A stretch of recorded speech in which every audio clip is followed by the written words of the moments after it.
I'm going to start recording now, and just for the record, if you could please just say your name and title. My name is Tom King. I'm president of the New York State Rifle and Pistol Association. All right, thanks, Tom. First question, it's the one that everybody's always asking. Why is it important to protect Second Amendment rights? Why do private citizens need guns? Well, I could spend, an hour talking about that question. And, put simply is people are worried about protecting themselves. They see the direction that society is going in. They see that it's getting more and more dangerous. Police are overworked, underpaid, and understaffed. Response times are going up.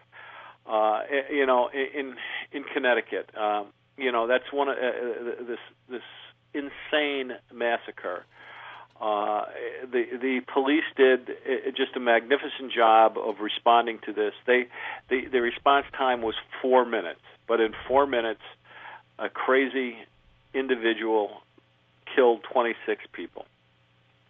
And and that in itself is the reason that a lot of people are buying firearms to protect themselves, and why they think the Second Amendment is so important. Yeah, getting on to that point of, I think it was after Virginia Tech and some of the other massacres in schools, people talked about arming teachers and getting armed security personnel at the schools. One of the arguments you get from a lot of the gun control people is that if you arm someone, like, say, a teacher who has no firearms training or doesn't know how to use the weapon, it could be a more dangerous situation. They could have the weapon taken from them and used against them. Or you say you get a crossfire going and suddenly somebody isn't trained in firing a weapon, that crossfire could become even more dangerous for bystanders. How do you respond to that?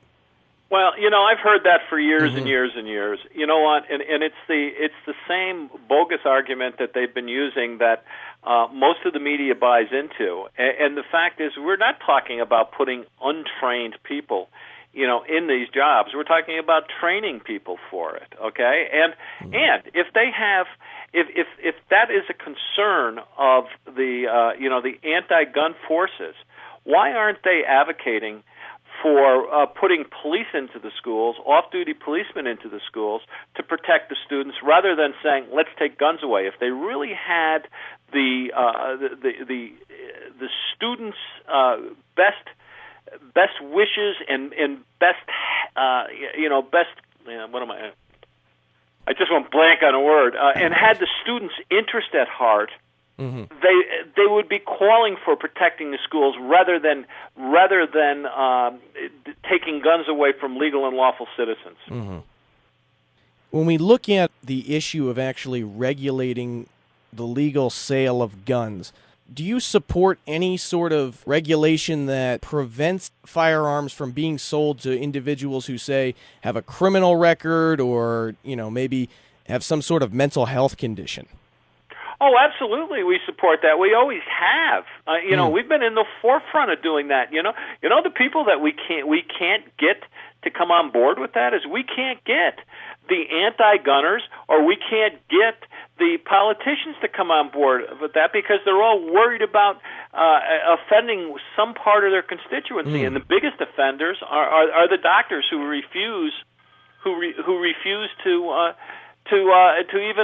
even look at this and of sharing information of potentially dangerous people.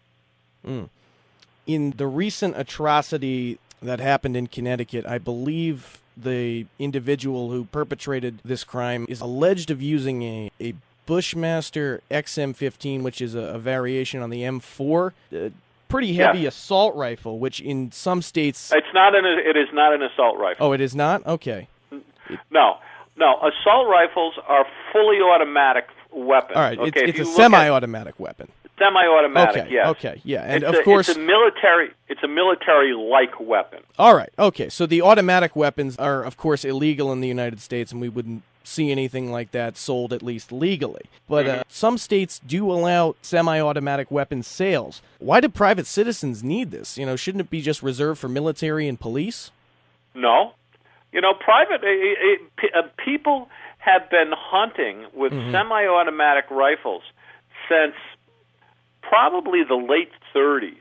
A semi-automatic weapon is not any more dangerous than any other rifle. You know what people are forgetting here, and when they're calling for this, and the reason that they're calling for it is because they're using the atrocity, the horror of Connecticut as a platform to push their agenda. So you feel that, and this started 30 minutes after it was reported, that this was going on, okay? And the fact is, without anybody in the school to stop these perpetrators, you could go in there with a single shotgun, a single shot firearm, okay, and you could kill just as many people. It's a fact that if somebody has decided that they're going out to do it, they're going to do it. It's just like when somebody decides that they're going to commit suicide. Ask the psychiatrist, ask the psychologist. You usually cannot stop somebody from committing suicide if they really want to do it. And that is exactly what the mindset of these people that are going in and committing these atrocities, because they are, in fact, attempting to commit suicide. They want to control a situation, they want to cause harm, they want to cause sensation, and then as soon as it appears that they're going to lose control, that the authorities are there, they commit suicide. And that was their intent right from the very beginning. Unfortunately, you can't stop that unless there's a coordination between the medical profession, the NICS background check people who want to do this, and the individual states. That's the only way to stop it. The firearm is just a tool. That's all that it is.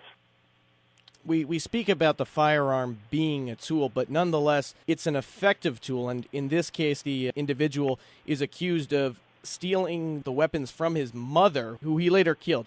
Yeah. How big a part of the NRA's community outreach is responsible gun ownership, safety, securing your weapon? Oh, that is utmost importance to us. You go to the website, you go to the rules, the rules of gun ownership, and the NRA has been professing safe storage of firearms, safe and secure storage of firearms, long before anybody else was. And we totally believe in it. We talk about all this regulation with, preventing, obviously, or trying to restrict the sale of weapons, but is there any sort of action other than just advocacy or outreach that we can take to actually get people to take better care of their guns? I don't have an answer for that right now. That's something that we've been talking about. I know that New York State has some safe storage laws that are in effect, but it's a case of how do you mandate inside somebody do something inside their own home? Okay. Obviously, I'm a firearm owner. I have a safe in my home, and my guns are locked up in my safe. And that's because I choose to do it. I choose that, and I think it's the safest way to store your firearms. Mr. King, it's been an absolute pleasure. Thank you very much.